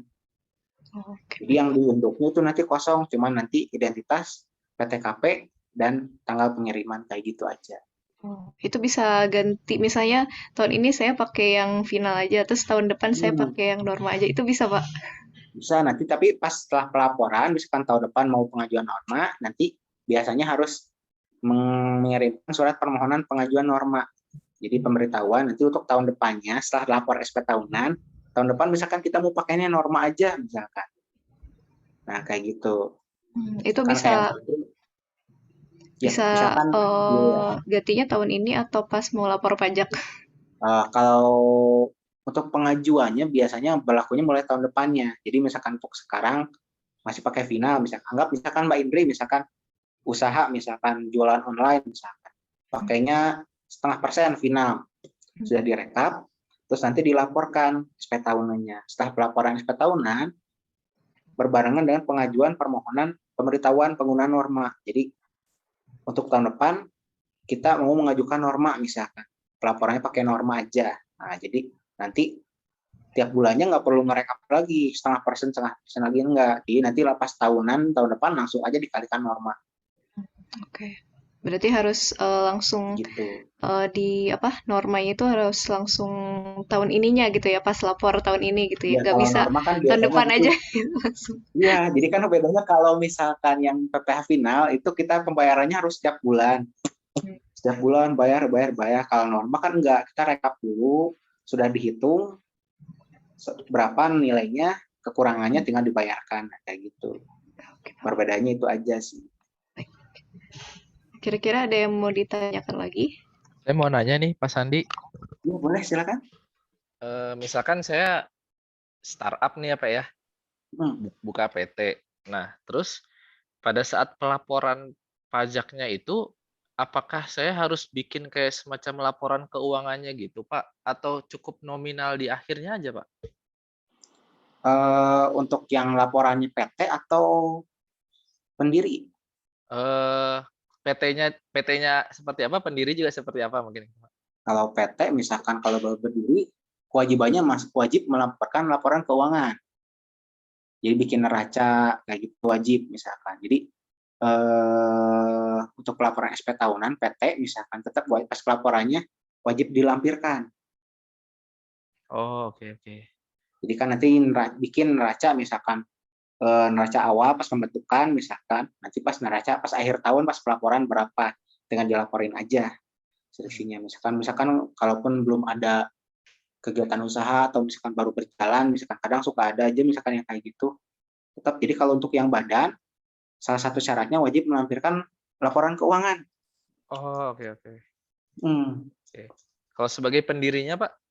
Misalkan sebagai pendirinya tinggal dilaporkan aja sesuai dengan penghasilan yang ada. Misalkan kalau misalkan di PT-nya dia belum, misalkan baru berdiri, belum ada kegiatan usaha, misalkan belum ada penghasilan di PT, berarti nggak perlu dilaporkan. Tapi kan kalau dia ada penghasilan dari lain-lain misalkan, nah itu tinggal dilaporkannya dari penghasilan yang lainnya aja. Oh, dan itu bentuknya cuma nominalnya aja ya, kayak tadi itu, Pak? Nggak Iya. perlu apa ya, kayak bukti transfer atau apa-apa seperti nggak perlu ya, Pak? Nggak perlu melampirkan bukti transfer segala macam sih. Oh, baik Pak Sandi. Oke, terima kasih Pak. Iya. Mau tanya deh, maaf ya nanya. Tadi kan saya ceritanya nih sambil praktek nih, sambil mulai ngisi-ngisi. Iya. Terus tiba-tiba dari form yang saya download itu ada yang udah ada isinya gitu, Pak. Sebelumnya sudah pernah lapor lewat online juga? Belum sih, palingan untuk e-billing. Cuma tapi enggak, ini tuh di bagian yang ini di bagian yang sebentar. Apa sih ini tadi? Oh, lampiran 2, SPT tahunan wajib pajak orang pribadi yang daftar pemotongan PPh oleh pihak lain. Oh, berarti itu yang dari pihak lainnya sudah memotong dan dilaporkan. Biasanya kalau kadang dari perusahaan yang lain itu sudah motong, dilaporkan, mereka juga melaporkan, otomatis datanya kan record juga ya. Jadi pas kita ngisi juga otomatis udah tercatat biasanya. Oh, tapi berarti ada yang belum lapor gitu ya, Pak? Maksudnya kalau yang nggak ada kadang beberapa perusahaan, kadang ada yang langsung ngelaporin, kadang ada juga yang nggak ngelaporin. Jadi harus kita inputkan lagi, misalkan kita udah dipotong nih dari sini, misalkan. Kayak gitu. Soalnya memang ada perusahaan yang diminta-minta bukti potongnya nggak ngasih-ngasih, tapi kayaknya ini datanya gitu. nggak ada gitu. Iya, jadi kadang suka gitu juga, misalkan di pas pelaporan, misalkan kita misalkan kerja di 2 tempat, misalkan pas pelaporan SPT tahunan, yang perusahaan satu itu udah ngelaporin juga, dia udah motong buat penghasilan saya misalkan sekian. Jadi pas saya lapor otomatis pas saya download formulirnya atau load online otomatis sudah kerekod. Jadi saya tinggal masukin kekurangannya aja yang belum dilaporkan misalkan dari perusahaan lainnya. Kayak gitu. Ya, siap Pak, terima kasih. Berarti ya, sama-sama Mbak. Apa ya? Berarti nggak apa-apa. Ya, nggak apa-apa sih. Yang penting emang yang itu datanya benar-benar yang kita terima juga misalkan. Kalau kita ngerasa, oh benar, saya udah dapat penghasilan dari perusahaan ini, udah dipotong sekian, oh ya udah. Kita berarti tinggal masukin sisanya aja misalkan kalau ada. Dapat slip Pak, nggak dapat slip, terus di sini kan nggak ada keterangannya kan, dapat penghasilannya berapa, cuma ada jumlah yang dipotong doang. Itu kayak nggak tahu. Ya, jumlah dipotongnya ya.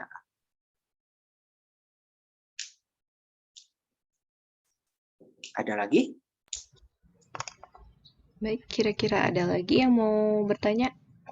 Oh, tadi Pak, yang ini Mas, yang tadi penghasilan luar negeri itu kan juga harus dikalikan sama ini ya, di kurs ke rupiah dulu.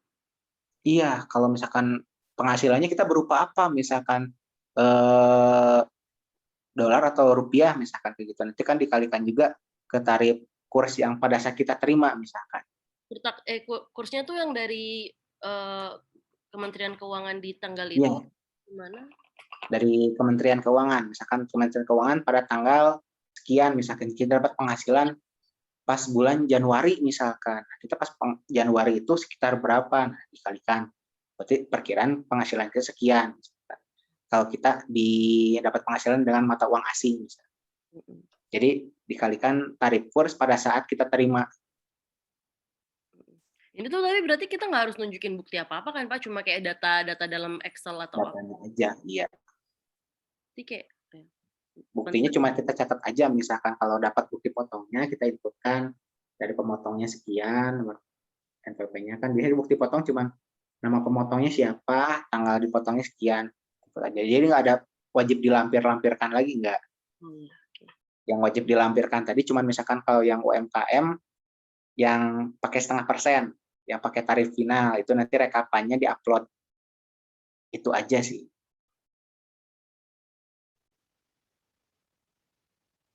Baik, sepertinya lumayan ini ya, alot ya pertanyaan-pertanyaan Pak Sandi. Oke, kira-kira masih ada lagi yang mau bertanya? Mumpung kita masih bisa ngobrol, kalau misalnya ada yang mau bertanya silahkan ya.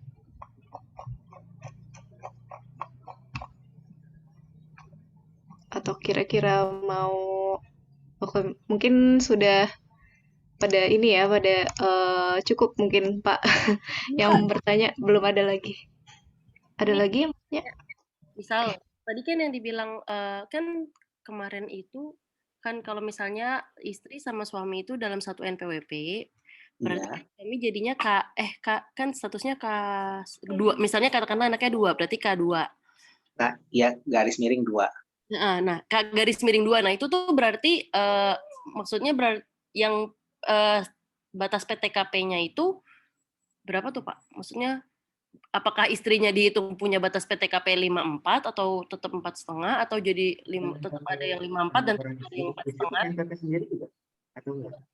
Sorry Pak, kali kecil suaranya, maaf. Yang istri punya NPWP sendiri enggak? Enggak, udah digabung. Udah digabung. Berarti NPWP-nya gabung dengan suami ya. Jadi mengajukan permohonan digabung. Ya, kayak gitu. I garis miring anak ya. Kalau untuk pengajuan sudah digabung, berarti kan nanti 54 juta yang suami, 54 juta yang istri, tambah yang anak misalkan kayak gitu. Jadi biasanya kalau untuk PTKP sebenarnya udah tersistem ya, tinggal kita pilih aja, otomatis ada. Nah, misalnya nih Pak, sekarang nih istrinya katakanlah dia nggak berpenghasilan, nol. Terus nanti di tahun berikutnya itu dia penghasilannya ya tadi dari yang tadi misalnya tadi saya bilang yang ada investasi dan segala macamnya. Apakah terhitung istri punya penghasilan atau itu bukan penghasilan atau gimana? Dalam satu NPWP tapi kan ya, NPWP-nya sama ya. Ya. Kalau misalkan tetap, ya kalau misalkan nggak ada penghasilan juga nanti kan, berarti yang keterangan penghasilan istrinya nggak usah diisi. Berarti cukup dia yang laporannya, tetap penghasilan dari suaminya aja. Nanti kalau tahun depannya isi ada penghasilan lagi, tinggal dilaporin aja penghasilannya istrinya. Kan NPWP-nya sudah digabung.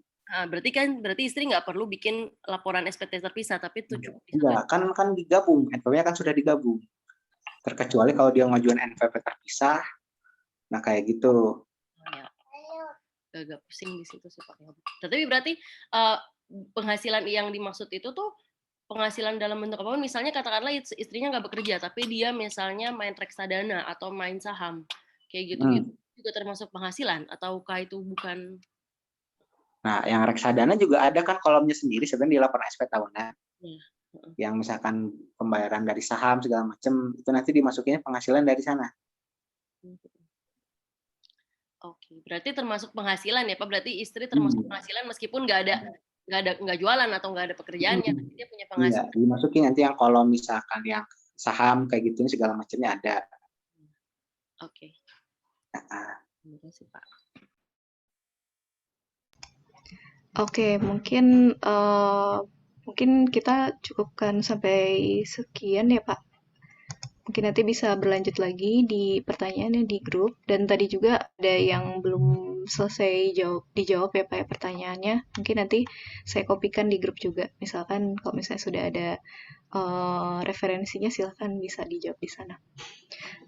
Oke, mungkin sebagai kesimpulan pada hari ini, jadi tahapan kewajiban perpajakan itu adalah mendaftarkan, menghitung, membayar, melaporkan juga. Nah, terus 1770 itu untuk WP pelaporan menggunakan pembukuan atau norma atau lebih dari 2 atau 3 pekerja, atau misalkan kalau kita ingin lebih lengkap lagi bisa pakai 1770. Lalu 1770S adalah untuk yang karyawannya, khususnya untuk karyawan yang dapat penghasilan dari 1 dan di atas 60 juta penghasilannya. Dan 1770SS adalah penghasilan di bawah dari 60 juta dan dari 1 pemberi kerja. Nah, lalu penghasilan lebih dari 4,8 miliar itu harus membuat pembukuan. Di bawah dari situ boleh rekapan yang 1 tahun pajak saja. Itu untuk UMKM gitu ya Pak ya. Lalu untuk melapor sekarang lebih mudah, bisa lewat online dengan website DJP Online dan juga e-form. Untuk UMKM dan freelance bisa pakai e-form dan juga viewer e-formnya juga ada di website DJP. Di UMKM lampiran 3 diisi, untuk freelancer lampiran 2 diisi, di lampiran 1 diisi bagian B dan PTKP-nya normanya 50%. Kalau misalnya pakai norma, kalau misalnya pakai final itu pakai yang 0,5%. Seperti itu. Mungkin seperti itu kesimpulannya. Terima kasih kepada narasumber dan para peserta yang telah bersama-sama berkontribusi untuk kelancaran acara hari ini. Sebelum penutupan, mungkin mari kita bersama berfoto ya untuk dokumentasi. Mungkin kalau misalnya kita ingin berfoto, silakan buka kameranya masing-masing, lalu kita bisa berfoto bersama gitu ya. Siap semuanya? Untuk berfoto, kita buka videonya ya semuanya. Sudah siap? Sudah siap ya semuanya? Kita foto bareng ya. Baik, saya akan memberi aba-aba. Mulai ya. 1, 2, 3.